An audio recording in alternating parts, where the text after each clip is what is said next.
Hello everyone, Darren here. Hope everyone's well. I think it was a really good trading week. Every week I'm getting to learn Vol Pro Edge. The more time I spend on the charts, I think I watched the course again 3 times this weekend, so that's 21 times now. So I'm getting better with the understanding, not quite there yet, but I'm trying. But what I wanted to talk about today, I just wanted to share this with you, is what I find is the power of the troughs and what I call the arches of the middle of the envelope. So what I do, I learned this from the course from Andy. It sparked a little fuse in my head when he said, the troughs and the arches of the middle of the envelope can be good levels to trade off. So what I do on the daily, I mark out the troughs, so you can see there. Look, there's a trough. Okay, so what I do, I get the rectangle and I incorporate a few of the DMLs. So there you have the congestion and the true average DML near the trough. So I go above and beyond the middle of the trough. I don't measure it, I just go with the DMLs. So here's an arch, a lovely arch. Okay, so I plonk my middle of my rectangle on there and I try and cover some of the DMLs involved near that arch. Here's another arch. Trough, sorry. So I've drawn that one. And look how well it respects these levels, right? Lovely arch here, which I made quite a good bit of money off there.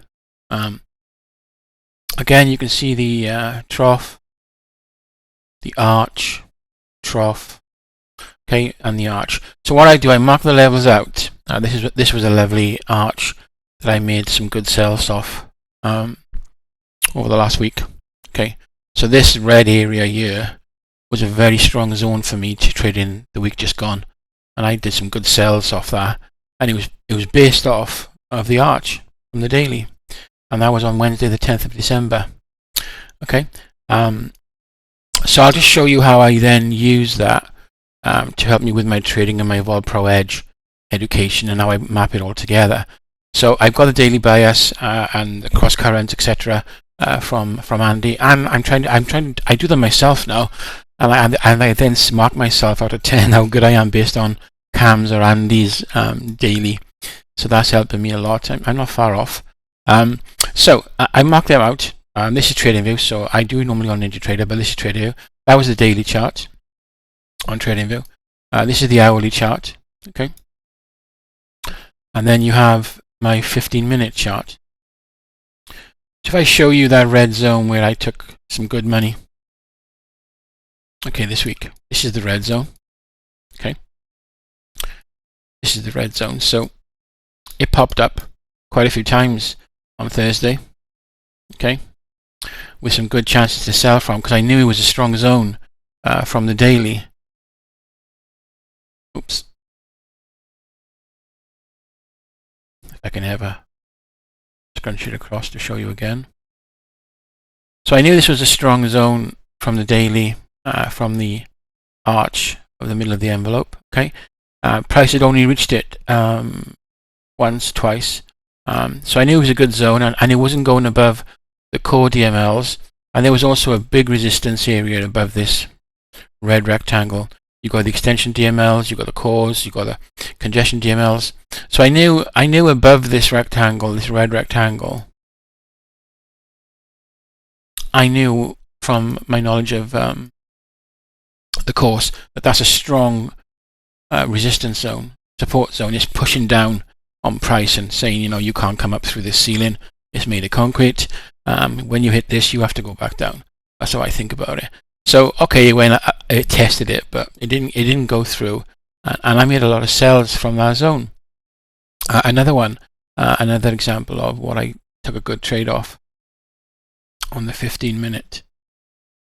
I mean, look how well that respects that zone, and that's mainly from the daily chart, because I knew the zones and the reactions above the zones weren't met. So that they were good selling points.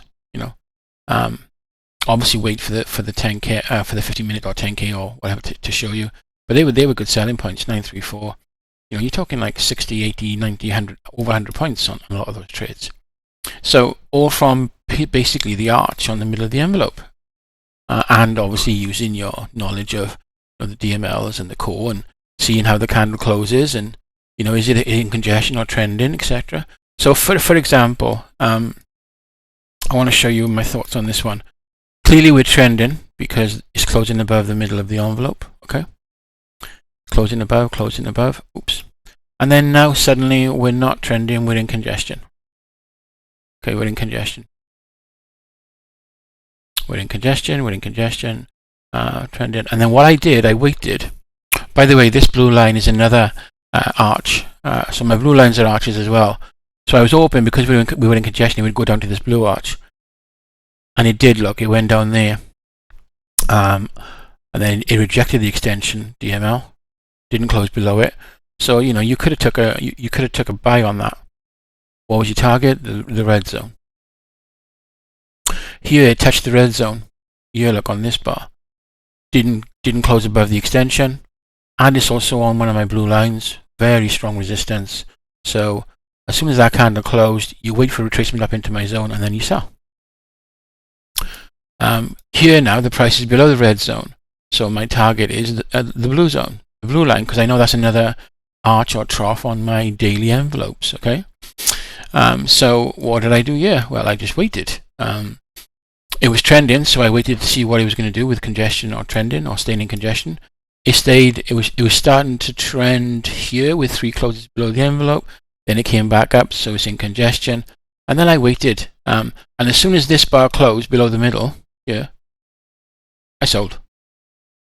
I could have sold in here because the bar closed in the envelope, which is another sign that it's gonna trend down. Also, my true averages on this candle were below the halfway of the envelope. I like seeing that. That's another signal for me that it could go down. I didn't mind that it closed above the 50-minute on this trading view chart. I was thinking of the big picture. It closed inside the envelope. I know it's going to go down to the congestion zone anyway, and the congestion zone is this high anyway. So my safe bet was if I took this trade when it closed, I had loads of DMLs here below the halfway. My target was bottom of the range for this congestion, but it kept going. So that was another way of doing it. So I use them a lot, guys, in my trading, the arch and the troughs. I think it's worth you having a look at and playing with it, really, and seeing what you think. So look, this was that zone, the range from the congestion zone earlier. Keep them on. And obviously it's a congestion zone, so it's a zone. It's a resistance zone.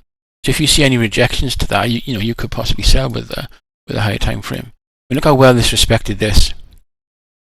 Look how well it respected this. I wasn't on then, but if I was on then, I would have bought that candle and put a lot of money on it. For me, 5 micros is a lot of money. But rejected the zone, and remember now this is an arch or a trough from a daily. It didn't close on the extension. It touched it to the tick, the extension DML. It closed up. Wait for it to come back into the zone. If it doesn't, just go on it when it doesn't. But luckily it did. And if I was there on that Friday, I was a bit late Friday, I would have definitely bought that. And that would have been over 120 points. So just something to think about. It's something I'm looking at and using a lot. Hopefully, either use it or don't. I'm just sharing. Have a good day, guys. See you Monday.